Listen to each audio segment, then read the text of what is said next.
ਜਾ ਸ਼ਾਇਦ ਮੈਂ ਕਹਾਂ ਉਹਦੇ ਕੋਲ ਸੀ ਮੈਂ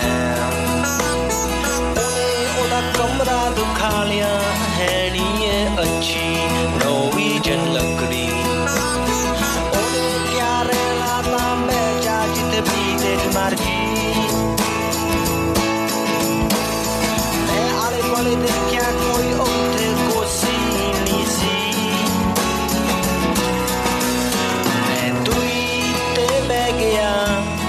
ਸਮਾਂ ਸੋਚ ਕੇ ਉਹਦੀ ਸ਼ਰਾਬ ਪੀ ਕੇ ਅਸੀਂ 2 ਵਜੇ ਤੱਕ ਗੱਲਾਂ ਕੀਤੀਆਂ ਫੇ ਉਹਨੇ ਕਿਹਾ ਸੌਣ ਦਾ ਸਮਾਂ ਹੋ ਗਿਆ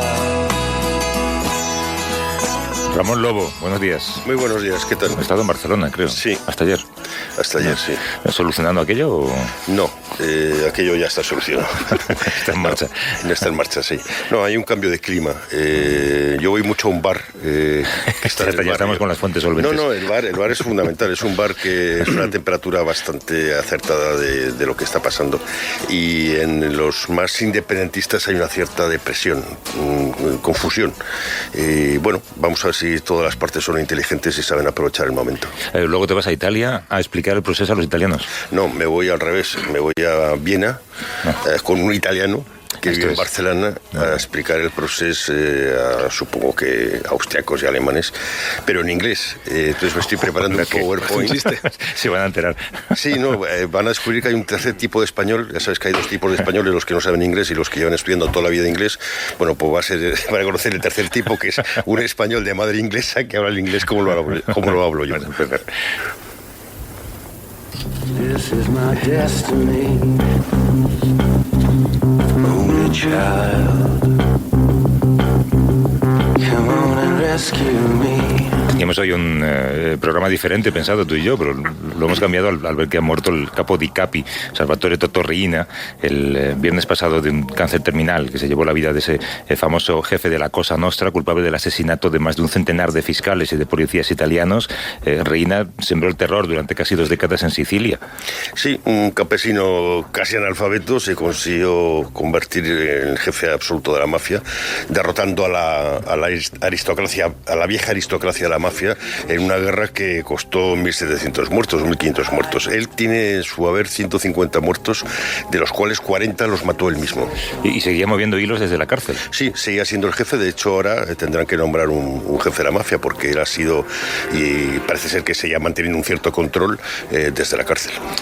Hoy es domingo y no le tocaba venir, como solemos decir, pero no hemos podido resistirnos porque escribió un libro magnífico sobre la mafia, Crónicas de la Mafia, se llamaba, si no recuerdo mal, y además yo creo que es de las personas que más sabe sobre la Cosa Nostra en nuestro país. Nos acompaña nuestro compañero Íñigo Domínguez, que fue corresponsal en Roma durante 15 años, aunque él se cree que todavía es un poco corresponsal. ¿Cómo estás, Íñigo? Buenos días. Buenos días. Todos nos creemos un poco corresponsales todavía, ¿no? Sí. Y además acompañado de alguien a quien nos encanta saludar también, que es Irene Hernández Velasco, que es periodista y ex corresponsal en Roma del Mundo. ¿Cómo estás, Irene? Hola, muy buenos días. Además, erais vecinos en Roma y ahora sois vecinos en Madrid. Sí. ¿Esto qué pasa? Que formáis y ahora en la radio aquí sentados juntos también. Codo con codo. No voy a decir nada. Oye, lo que más me sorprendía de tu crónica el otro día, Íñigo, supongo que la escribiste en el Parlamento, porque ahora eres cronista parlamentario, pero escribiste sobre Totò Riina, era cómo este hombre y cómo seguramente los grandes capos de la mafia eran paletos. Y que me perdone quien piense que esa palabra es despectiva, pero tú usabas esa palabra en el reportaje. Sí, usaba esa palabra quizá de forma un poco provocativa, porque no es el tipo de palabra que uno se espera encontrar en la descripción de un capo de la mafia, ¿no? Porque tenemos también la cabeza tan contaminada de películas y de falso glamour, etcétera, que uno se imagina todo lo contrario, pero en el fondo Totò Riina, como muchos de los mafiosos sicilianos de aquella generación y de algunas de las posteriores, pues era un hombre de un mundo muy antiguo, lo que era Sicilia en los años 40, que era casi feudal, que nace en un contexto de violencia y un mundo muy arcaico, y que se abre paso con una violencia despiadada, y de hecho pues esto le lleva a conquistar el poder dentro de Cosa Nostra de forma muy anómala para Cosa Nostra. Es decir, fue casi un golpe de estado y una dictadura la que instituyeron los corleoneses dentro de la mafia siciliana, y esta megalomanía, esta sensación de potencia que tenía, de omnipotencia, le llevó incluso a desafiar al Estado en los años 90, ¿no? Pero en el fondo era un niño que se quedó sin su padre con 12 años porque le estalló una bomba. ¿Una bomba en casa? Sí. Cuando estaban jugando o algo así, ¿no? Encontraron un proyectil, un obús americano, porque acababa de ser el desembarco en el año 43, y el desembarco aliado en la Segunda Guerra Mundial, y se lo llevaron a casa porque en una sociedad tan pobre como aquella, pues eso era una fortuna, ¿no? Tenías el metal y la pólvora luego la podías vender o usar, etcétera. Y se llevó a casa, se le cayó y estalló, y murió su padre y su hermano pequeño, Chicho, Francesco. Y con 12, 13 años él ya era el capo familia, o sea, era el hombre de la casa, y tuvo que sacar adelante a su familia, etcétera. Ya de adolescente, pues era un matón de los que había en Corleone, a las órdenes de Luciano Leggio, que era más mayor que él, y era el jefe de su cuadrilla, digamos, y todos esos a las órdenes del doctor Michele Navarra, que era pues el clásico mafioso de lo que se llama la vecchia mafia, ¿no? Pues la mafia, lo que eran las fuerzas vivas del pueblo, pues era pues eso, el médico, el veterinario, el cura, y bueno, el mafioso solía ser uno de ellos, ¿no? O a veces los tres a la vez. Y los coloneses desafiaron ese orden establecido, cargándose al propio Navarra en una emboscada de película, y un coche de estos antiguos de los años 40 en medio de un campo de cereal, que lo ametrallaron con 100 y pico tiros, vamos. Y luego ya tomaron Palermo, ¿no? Tomaron Palermo. Riina era lo que en el lenguaje mafioso se llama un tragediatore, ¿no? Un tragediator, alguien que hace tragedias, pero tiene un sentido de alguien que va contando una cosa del otro, de uno al otro, le pone a parir delante del otro, va creando mal ambiente, sembrando cizaña, y al final maquiavélicamente controlaba a mucha gente, muchos clanes, y se fue cargando a todo el mundo, ¿no? Y al final se cargó a los capos de Palermo. Y bueno, este ascenso tiene algo muy misterioso, porque al final te pones a contar y eran 70 personas casi.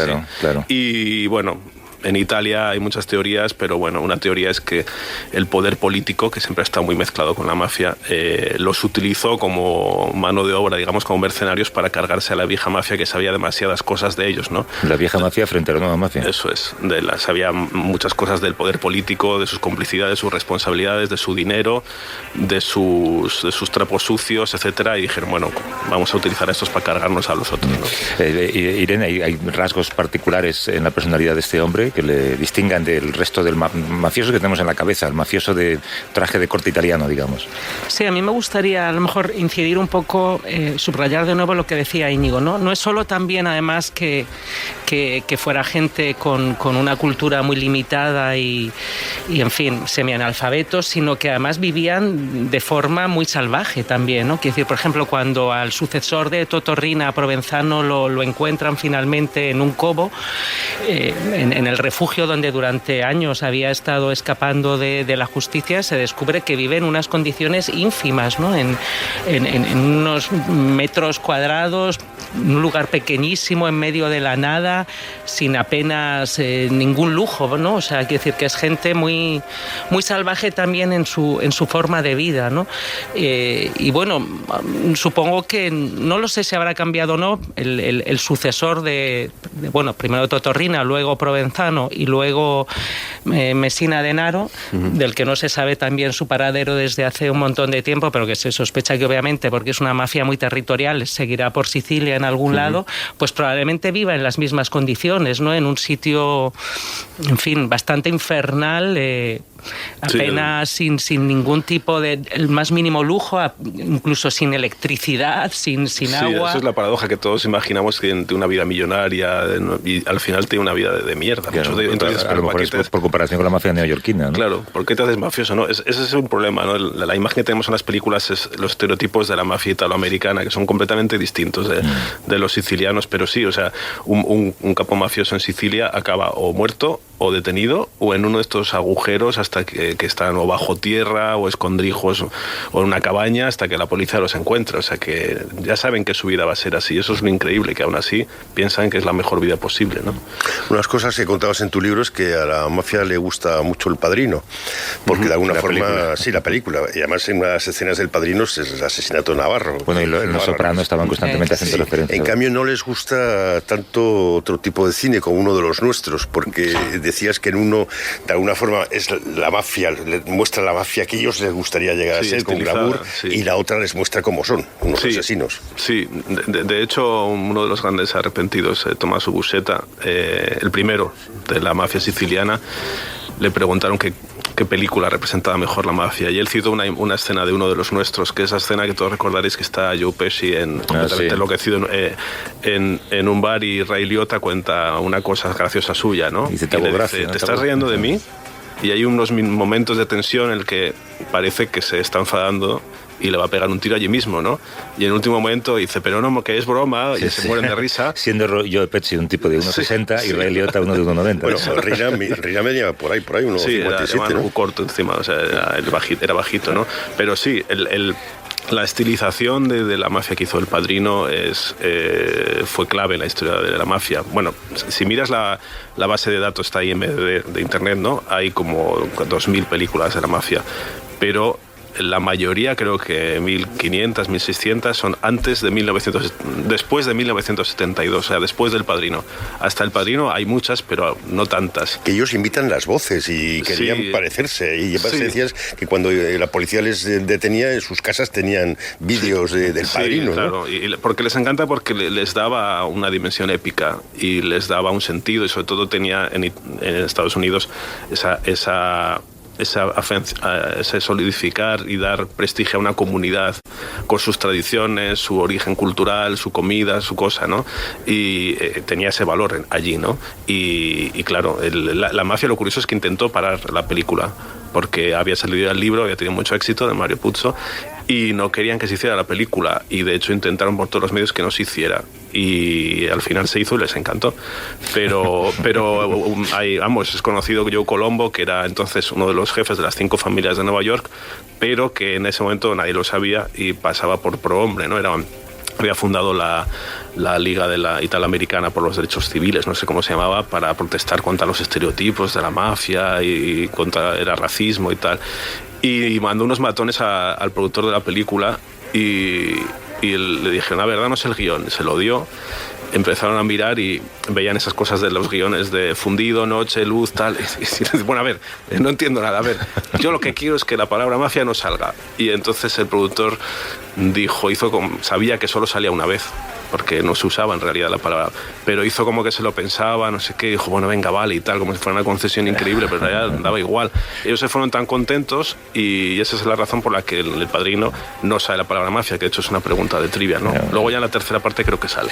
¿Y el carácter violento o la violencia forma parte todavía de la mafia? Sí, claro, por supuesto. Pero tanto como en la época de Reina. Sí, quizá la época de Reina fue una excepción en la historia de Cosa Nostra, porque pegaban bombazos, mataban a Falcone. Fue muy anómalo, y de hecho esa guerra acabó con ellos, porque acabaron destruidos, ¿no? Pero es lo que dicen, hay una violencia distinta. Sí, pero la violencia sigue existiendo, ¿no? O sea, quiero decir, incluso a nivel social, ¿no? Quiero decir, la omertá, por ejemplo, el hecho de que no se hable de estos temas es bastante comprensible, por otro lado, ¿no? Porque la mafia está infiltrado en todo, absolutamente en todo, en negocios no solo ilegales de criminalidad, sino también en negocios legales, ¿no? Es una especie de, quitando incluso lo de especie, es un estado paralelo directamente, ¿no? Por ejemplo, en Milán, ahora mismo, es uno de los puntos donde más negocios controla la mafia, en Roma, o sea, no ha dejado de ser desde hace ya tiempo una cosa territorial, solo en Sicilia, de criminales. Y hay varias mafias, ¿no? ¿Y colaboran entre ellas o no? Sí, hay 4 grandes mafias, ¿no? La 'Ndrangheta, que es la de Calabria, que tiene la particularidad de que es muy familiar, ¿no? Con lo cual es muy cerrada, porque el nivel de denuncia dentro es prácticamente inexistente, ¿no? Porque pues uno no hermanos o primos. Eso es, ¿no? Luego está la Camorra. La Camorra. En Nápoles, y la Sacra Corona Unita en Puglia, que es el tacón de la bota. Pero bueno, la más antigua es la Camorra, que nació en las prisiones con la ocupación española. Luego la mafia siciliana y 'Ndrangheta. Sacra Corona Unita es de los 80. Pero ahora mismo la más peligrosa es la 'Ndrangheta. ¿Y se dirige desde la cárcel? Es una tradición en la mafia dirigir desde la cárcel porque nace en las prisiones, para ellos es un lugar donde un mafioso sabe que va a pasar tarde o temprano, y de hecho las cárceles durante muchos años han sido lugares casi en plan balneario, ¿no? La prisión de Palermo, Luchardone, se llama Gran Hotel Luchardone. Sí. Viviendo como vivían, según contáis, la cárcel es ir a mejor. No, bueno, tenían ahí llevaban langosta, la hija de Buseta se casó allí en la prisión, en la capilla, o sea, se montaban como querían, y de hecho seguían mandando desde allí. Por eso se inventó el régimen duro del 41 bis, que llaman allí, que es el aislamiento total, porque un capo, como decía Ramón, lo sigue siendo hasta que se muere. Es decir, hay una sucesión, digamos, funcional y de orden práctico, pero todo el mundo lo sigue considerando jefe allí, ¿no? ¿Por qué? Porque seguían mandando, y ha habido veces, incluso el 41 bis, que no ves a nadie, estás solo, no recibes periódicos, nada. A veces han conseguido burlarlo. Una vez un capo tenía un móvil en ese régimen de aislamiento, se descubrió que un guardia de seguridad se lo había dado, y al final, un elemento gracioso, el propio guardia de seguridad se metió tanto en el papel que llamaba a él para hacer las amenazas, ¿no? Eso es como estar fichado casi. Hoy ha sido una conversación fantástica sobre el fallecimiento de Salvatore Totò Riina, el capo de Capi, que ha muerto la semana pasada. Íñigo Domínguez, te veo la semana que viene, el sábado te toca, ahí sí que te toca venir, Irene Hernández Velasco, que es periodista y ex corresponsal del Mundo en Roma. Gracias a los dos, un abrazo fuerte. Muchas gracias. Hasta luego. Come over to the window, my little darling. I'd like to try to read your palm. A vivir que son 2 días. Javier del Pino.